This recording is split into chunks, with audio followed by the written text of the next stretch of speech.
This is the English Suite podcast. On today's show, a conversation about poetry with writer Ken Pobo. Welcome to the English Suite. I'm Jim Esch. It's Monday, June 19th, 2023. I haven't done a show in a while. I'm back from hiatus. And I thought, what better way to come back into the fray than to invite my friend Ken Pobo back onto the podcast. Ken, I don't think we've done a full-blown episode just featuring you, and I wanted to talk to you today about your poetry. So thanks for joining me on the English Suite. Oh, glad to be here, Jim. Ken was a professor at Widener University for many, many years and has recently retired. And I think is it fair to say that you have written like thousands of poems? I haven't done a count. And when you say written thousands of poems, I probably have written drafts of thousands of poems. Many of them don't make it beyond that stage, though. So, but if you're going to get something that works out better, often you have to write a bunch of things that are less impressive. You certainly published a ton of chapbooks, correct? How many are you up to now? I don't count them. I think it's maybe 25, but Wow. Something like that. And is it you've got a couple new chapbooks out? Yeah, I have a new one, two new ones. One is called Lavender Fire, Lavender Rose, and that's from Brickhouse Books in Baltimore. It's a very gay-themed kind of book. 2021 is when that came out. And then even more recently than that is a chapbook called Gold Bracelet in a Cave, Aunt Stokesia. And that's a series of poems about a character that I invented called Aunt Stokesia. And what's the press on that book? That one, that's Ethel Books. I'll try to include links to the chapbooks in the show description. So if folks want to check it out, you can follow up the links. I'm really interested in talking to you about poetry because you're such a great poet and you've written so much. You're very prolific. And now that you retired 2 or 3 years ago, do you detect any changes in your writing, like in what you're writing about or how you're going about writing now that you presumably have more time? I don't know that the subjects have changed that much. I do write a lot about things that have to do with being in and around the house. I mean, I've always written gardening poems. There's nothing new about that. I suppose some of the things that are inspired by contemporary current events, that would be in some ways more recent or new, that continues. I don't know that there have been a whole lot of changes that way. I'm very interested in doing acrostic work, and I continue to work on poems that come out of doing that as well. When did you start considering yourself a poet? Like if you go all the way back to the beginning when you first started writing, at what point did you allow yourself to say, I'm a poet? I'm not sure I've said that yet. Maybe you have to be dead. I think maybe getting near the end of high school. I started writing when I was 15, and that seemed like fun, kind of a lark. And I started writing by writing very peace and lovey kind of songwriting. I can't sing and I can't play an instrument, but I love the songs. And so I kind of wrote these imitations, and it was fun. I enjoyed it. And after a while, I started not just writing things in songs. I started even working kind of with free verse and not even really knowing quite what that term meant. But I think by that time, it dawned on me that you're going to do this forever. When you sort of made that transition from writing like song lyrics to like other kinds of poetry, was there any writers that opened some doors for you that way, or what led you down that path to sort of go in some new directions? Well, since I started writing in high school, it wasn't, other poets and well-known writers that inspired me. I wasn't the biggest reader in high school. I don't say that proudly, but it's just kind of the way it was. It was musicians. And I mean, my first poem was a very optimistic poem and called The Open Door. I don't have it anymore. That's a mercy. But it was influenced by Crystal Blue Persuasion by Tommy James and the Shondells. Later, I got very influenced by Mark Bolan of T-Rex. Where reading came in, that's when I went to college. And I started in English classes being introduced to writers that really opened wide many kind of doors for me. That's why, I mean, when I think of that now, I mean, I'm glad I started out with the music and music itself, with how our ears play into writing poetry. It's not just what we see and feel, but I think our ears have to be involved if we can too. I'm fine that I started that way, but I needed to finally get into finding writers that would be almost door openers for me, that they would be people that like, try what that person's doing, and that became essential and fun too. Was there a point in your career when you felt like you got comfortable with your voice? Were you always comfortable with your poetic voice? Did it take some time to develop that voice? Were you just saying, this is my groove, this is what I do, I'm comfortable in this mode? I don't think it was ever for me really much of a question.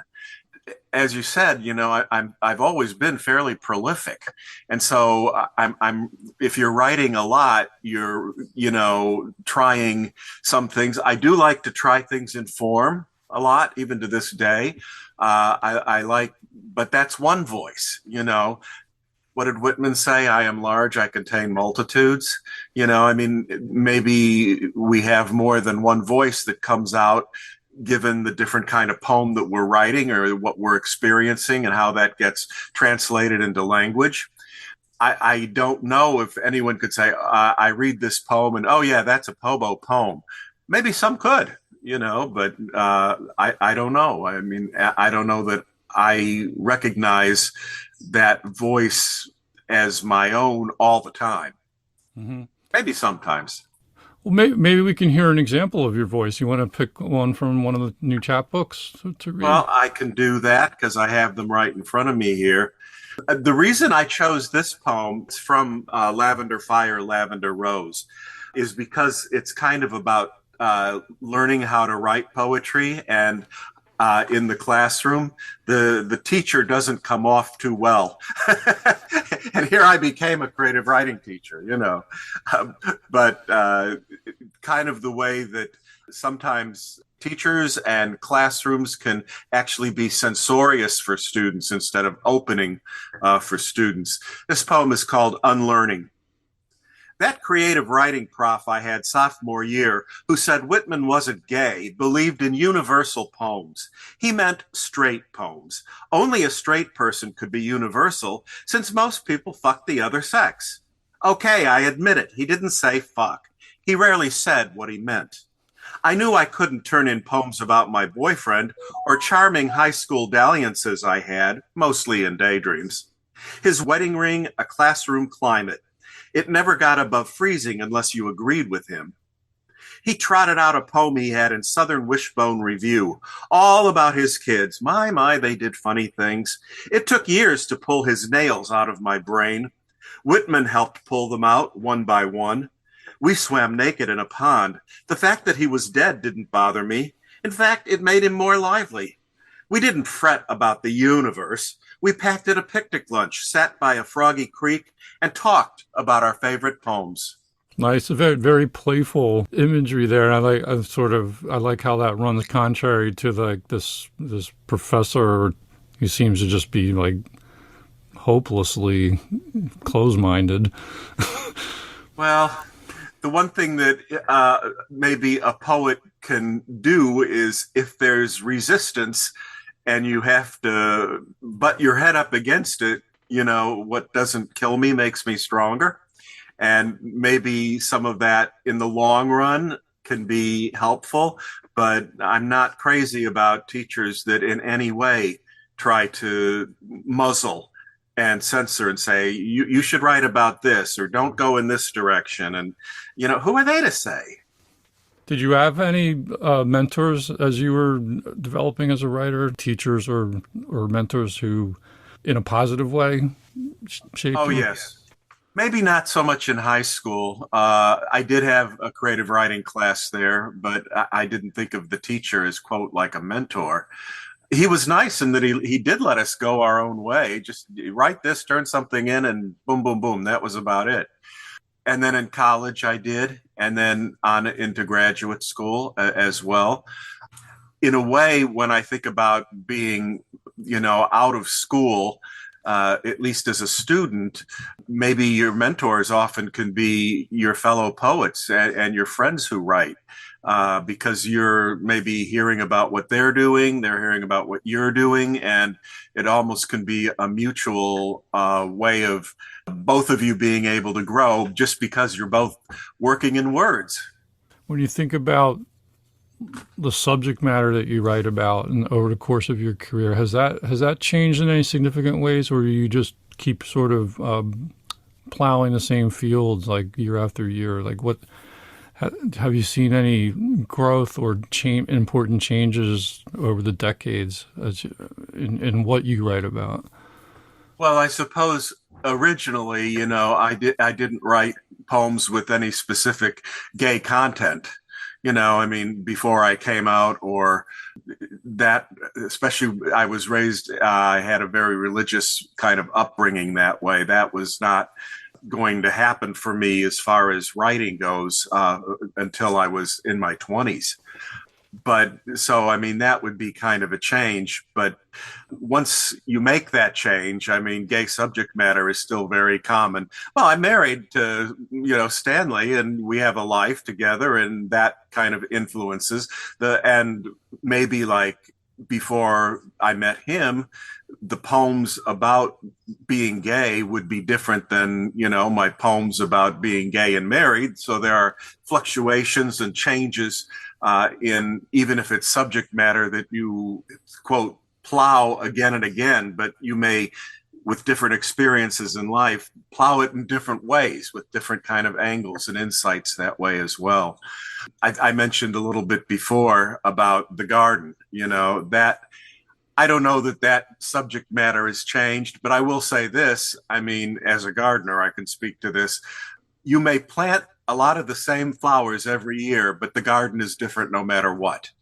So the poem you write about a dahlia 5 years ago could be very different from the poem you write about a dahlia this year. It seems like it's the same subject, and on one level it is, but even the slant of light on the dahlia could make a difference in how you approach it. And how you see the dahlia, who you are as you're seeing it, that will change from year to year too. You're in a different place. Right? Well, yeah, that's another thing I've noticed too. And I think I had to I'm 68, I had to get to be an older person. When you're confronting old age, as I am, I have begun to write about the experiences of being older. And it's not just that. Yesterday was Father's Day. I went over and I saw my dad. My dad's 97. And still plays ping pong. Amazing. And does not want me to let him win. He's very, very clear about that. But, poems about him, and not just poems about him when I was a boy growing up, but what I try to see life is like for him at an advanced age. And I can't imagine that I would have really been able to write that kind of poem much earlier in my life. So much of your poetry is about your own life and is derived from your life, but at the same time, you also write a lot of character poems, persona poems. Was there a point where you really got interested in doing that, or has that been a running thread all along where you just, like, you have a whole chapbook that's about this character, right?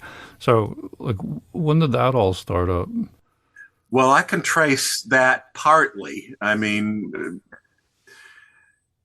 if you write a poem about your grandmother, say you're 22 years old, you've already got a character. She may be a character that's not fictional, she's real. Although the minute you write something, the fictional does come into play. You're slanting it in a certain way that may or may not resemble the lived experience, so to speak. But there was, when I discovered the poems of Edwin Arlington Robinson, he has all these characters who live in a little New England town called Tilbury Town. And I like his most famous poem is Richard Cory. If you don't know it, you should look it up because I won't spoil it. The last line is a real wowzer. And, you know, I thought, I like what he's doing, populating a village with all of these different people. And that has stayed with me. And some characters I start, I'll write a few poems and they don't go anywhere. You know, they're just like, well, I tried that character. But then others, they do become chapbooks or books, you know, where the character seems to have a lot more to keep saying. And I can never predict that. The only way you can know if a character is going to be something you're going to really, really, really want to work on and develop is in the writing. You know, and if you keep going into the well and the well keeps giving you more water, you keep doing it. I think you got to be interested in your character too. You want to know that character. And you may go into that character thinking that that character is this way or one way. And then in the writing, you find out that's not true. I had a character, her name was Trina. She was married to a guy named Frank, and it wasn't a very good marriage. And I started out, it became a chapbook called Trina and the Light. And I started out that collection writing her as a comedic figure. I don't know if you ever saw the TV show in the 70s, Mary Hartman. Mm-hmm. Yeah, well, Mary Hartman was kind of this suburban woman that she was funny, but she was tragic at the same time. She'd hide away in her cupboards and all that. And that's what I was kind of going for originally with Trina. And I had some poems that they sounded originally like you were kind of making fun of her.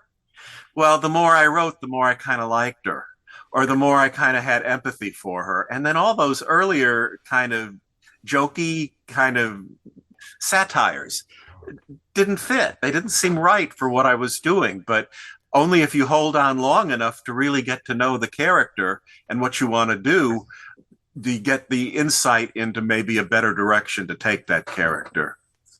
Tell us a little bit about this character from the new chapbook. A gold bracelet in a cave, Aunt Stokesia.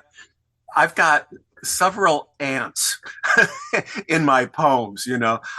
Actually, it's funny because in my life, my personal life, I've never had a true aunt. I've had great aunts, you know, like my grandmother's sisters, for example. My dad was an only child. My mother did have a brother, but he was killed in World War II. So siblings, or not just siblings, but I mean cousins and aunts and uncles, that I did not have that. But in my poetry, for some reason, the character of the aunt does keep making appearances. In this case, I named her Aunt Stokesia. And talk about mixing my garden world with my character poetry world. Stokesia is a kind of aster and a flower. And I just thought the name, Aunt Stokesia, I was taken in just by who has that name. Maybe other people do, I don't know. But, you know, I was interested in the singleness, the singularity of that name. And it's amazing how just one detail like that, like a name, can be a door. It can be the first door opening into a character. Would you like to read one of the poems from that chapbook? Yeah, I guess I could. Oh, I'll just say one thing before I do read something from the collection here. The Ethel books, the press that put out the chapbook. One thing I love about this press, she hand stitches it. So the chapbook itself, you hope it's a work of art because you wrote it and you hope the writing is decent in it, but it's also a work of art because the editor puts it together. I don't know that if you could see, it's a hand sewn book, and she does, well, I could show you, like, she does the cover with the colors and the artwork. I certainly don't have that ability, but how cool that an editor does. And so the book feels very individualized that way, which I do like. All right. This one's called Aunt Stokesia Misses the Train. Tonight, I broke up with the most handsome Fog, or he broke up with me. Either way, by mid-morning, he was gone. At the dining room table, I buttered a roll, drank coffee, and decided that rather than be lonely, I'd open the window and listen to noisy birds. I closed it, turned on the TV, and watched a vague comedy. Laughter can ease loneliness, my neighbor Minna said. She died alone. I'm a picture of a steam locomotive. The train stops for me. Even though I'm a few steps away, I miss it. You can really visualize that, like a little slice of life. Well, with my character poems, I do like that. Moments where a character has some sort of insight that maybe the rest of the world may not think is a big deal, but that person has something happen to them that is significant in some way. I'm hoping we have some younger listeners on the podcast, people who may be students or just young folks in high school or college, or even like they're out of college, but they're still like a young adult. And maybe they're interested in writing poetry and they're already dabbling in it. I think sometimes writing poetry can feel risky or make you feel vulnerable as you're just trying things out. Do you have any advice for new poets who are seeking to get started and find their footing and find their voice? Well, the first thing, as far as the part of your question about someone young wanting to write or starting to write, but feeling very vulnerable, because to go inside the self and to go inside places in the self which may be darker, which may be like scary dark rooms, it takes courage to do that. But the first thing I would say is it does take some courage to do that, but not everything needs to be shared right away. One thing I did always tell my own students is the blank page never judges you. The blank page has one request of you: fill me up. You can write anything. And that stays with me today, even, like if you're writing on something that is not, you're just not ready to open it up to the world, which is perfectly fine. That doesn't mean you shouldn't or can't write about it. And if it leads you to a place where you feel like I really can't or don't want to go there right now, don't. There's no one who's telling you you have to. There may come a time later in life where there's a certain kind of readiness to go back to that kind of place or experience. Another thing I would say is anyone who really wants to write and continue to write, I think, does need to read. And I think your professors and your teachers can be helpful with that, because they can be pointers to things like, well, a lot of people have found this writing interesting, and not just contemporary writers, but writers from earlier times or other cultures, I think is extremely important too for writers. I mean, I think you should try to find as many different kind of avenues of expression, because you can always learn from that and include from that, and I think that's important too. But also, not just what your teachers tell you, find a used bookstore that sells poetry. At that used bookstore, start just looking through books and say, like, ooh, that's I like that poem. One thing that I did when I was a much younger writer, we had a bookstore a town away, and I would get on my bike and I would get on the bike and go to this bookstore. It was the Bike and Bookstore in Elmhurst, Illinois. And I would just go in there. It was nice. The man had a big dog, and the dog was nice and friendly, mainly just wanted to sleep. And I'd go back and, look at all these different poetry books, some of which might have been recommended by teachers, but others were just like, oh, what's this? And so discovering things on your own. Another way to aid in that discovery process is anthologies. An anthology is cool because you get a whole bunch of different voices. And all right, say you don't like 90% of them. Well, 10% in an anthology, that might be 20 people. And you could think like, wow, that's a whole lot of new people whose voices interest me that I can include. And the third and last thing I'll say on this question is other writers. The advantage of taking a creative writing class isn't just what you're studying. It's getting to know other people that are interested in what you're interested in, that are talking about what you're interested in. And that's pretty invaluable. And I mean, the word that undergirds all that is community. I think all of us, or at least maybe not all, but most people need a community of some kind. And a writing community, I think, can be very helpful and make us feel like we're not crazy. People say, well, you're not going to make much money at poetry. Why do you even do it? Always that kind of capitalistic approach to art. It's like, well, I might do it because it's saving my life. Does that count for anything? Right. We do it because we need to do it. It's what we do, right? And and I'd also say I do it. W.H. Auden said the only really good reason for doing anything is because it's fun. I mean, I think that's partly what sustained me since I started at 15 and now I'm 68. That's over half a century of writing.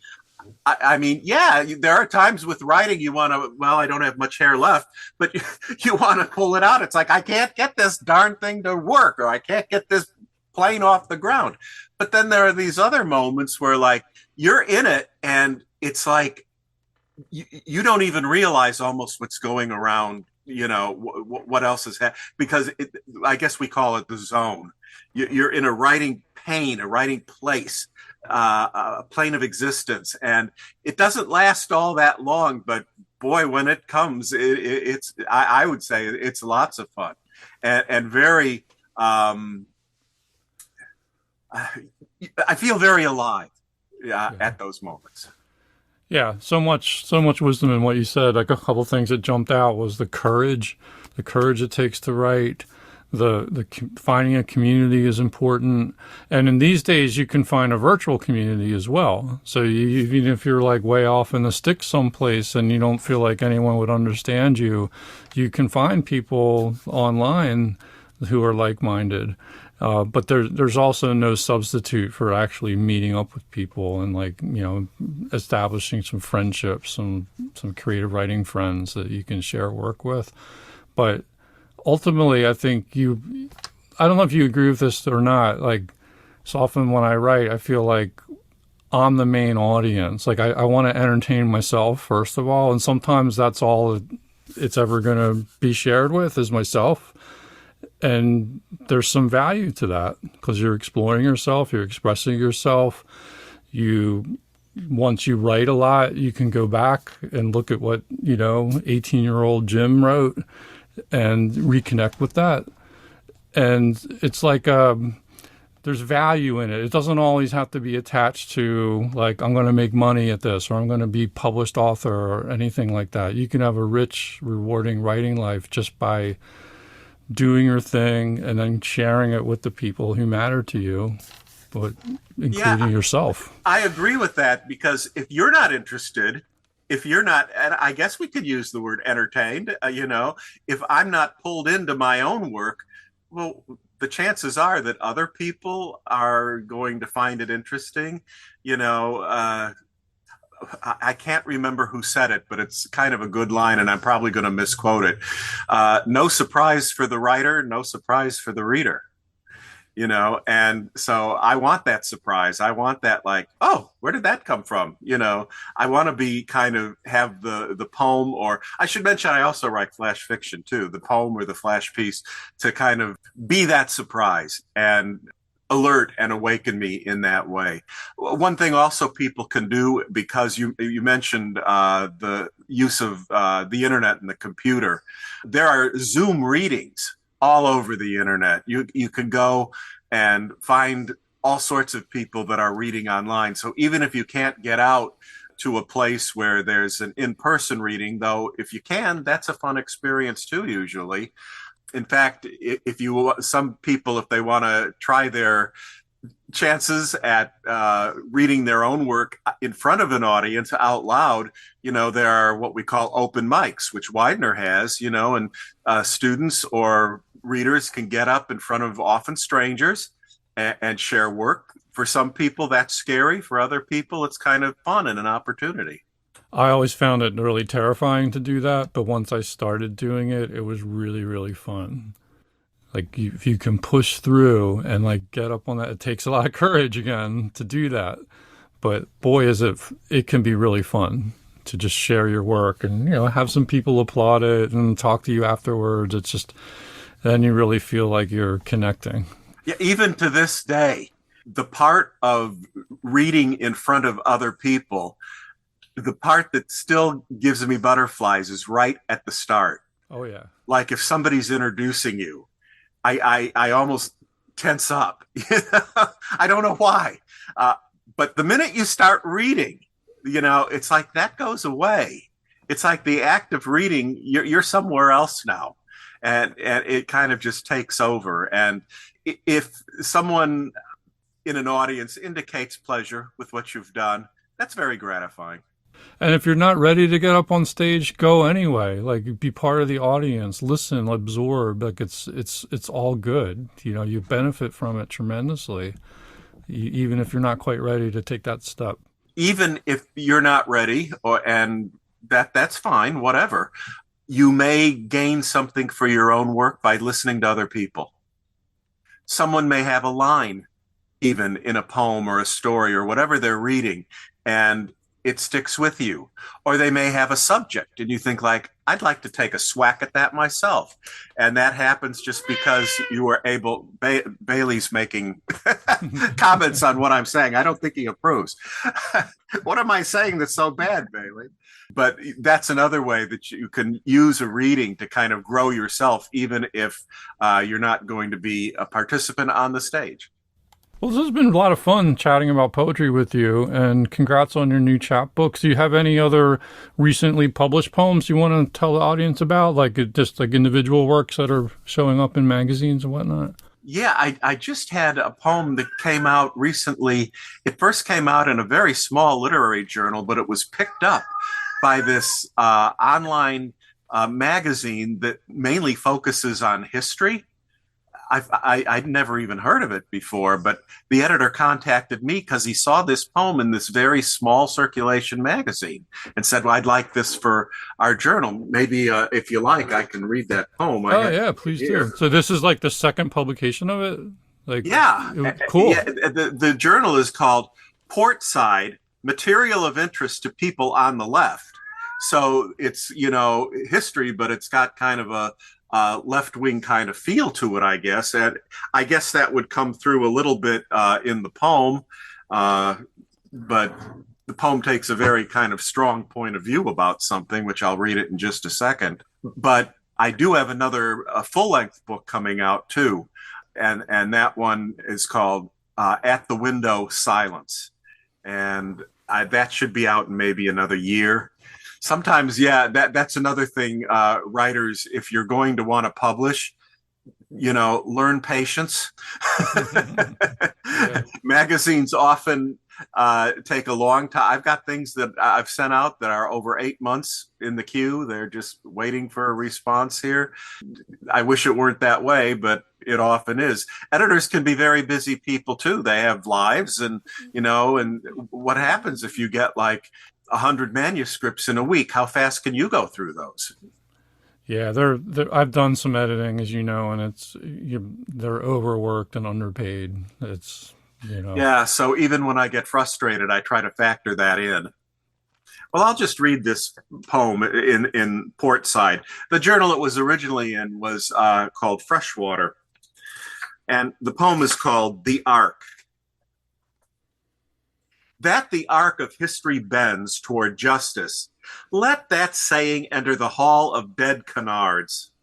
Justice doesn't bend or move forward. It can appear, but disappear as easily, maybe more quickly. History is a heap of one injustice upon another.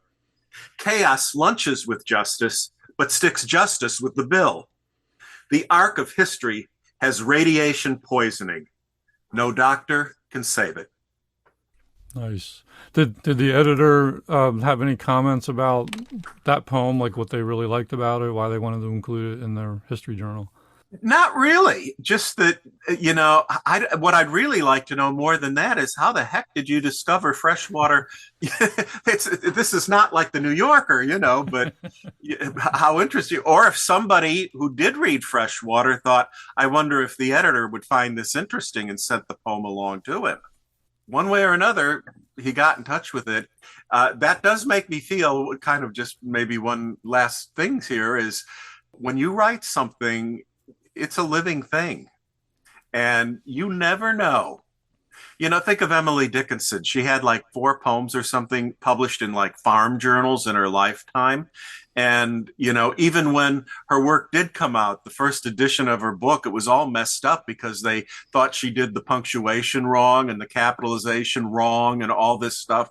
So, we didn't get a real edition of how she wrote it until like the 1950s. And somehow it lived miraculously.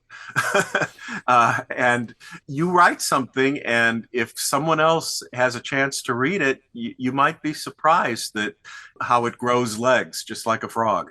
Ken, thanks so much for chatting about poetry and what you've been up to recently, and congrats on all the recent publications. We'll look forward to that book coming out next year.